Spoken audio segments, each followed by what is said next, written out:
Hi friends, నిన్న సాయంత్రం అయితే మా పిన్ని వాళ్ళ ఇంటికైతే వెళ్ళాము. మా పిన్ని వాళ్ళ కోడలైతే శనగలైతే నానబెట్టిందంట నైటు.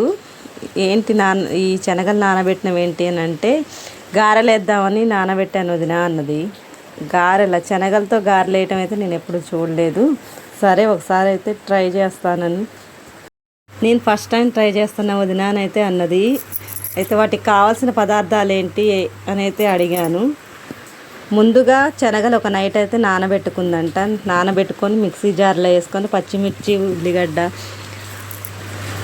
అల్లం, జీలకర్ర, కరివేపాకు వేసి మిక్సీ అయితే పట్టింది ఫ్రెండ్స్. మిక్సీ పట్టిన మిశ్రమాన్ని అయితే ఒక గిన్నెలోకి అయితే తీసింది. మళ్ళీ ఉల్లిగడ్డ కోసింది, ఉల్లిపాయ ముక్కలు, కరివేపాకు, కొత్తిమీర ఇవన్నీ వేసి మళ్ళీ ఉప్పు ఇవన్నీ వేసి మళ్ళీ అయితే కలుపుతుంది ఫ్రెండ్స్. అవన్నీ కలిసేటట్టు అయితే కలుపుకోవాలి. తర్వాత పొయ్యి మీద అయితే గిన్నె పెట్టి నూనె అయితే పోసింది. నూనె పోసి వేడెక్కింది. గారెలు అయితే వేస్తుంది. తను ఒక వాయ వేస్తానంది. తర్వాత నువ్వే వేయాల వదిన అని అయితే అన్నది. సరే అని చెప్పేసి నేనైతే వేస్తున్నాను ఫ్రెండ్స్. ఫస్ట్ టైం వేస్తున్నాం, ఇద్దరికి టెన్షన్ ఎలా వస్తాయో ఏంటో అనేది అనుకుంటున్నాం. కానీ ఇవైతే బాగా వచ్చాయి. తింటే కూడా చాలా బాగున్నాయి. దానికి తోడు వర్షం కూడా వస్తుంది మాకెళ్ళి.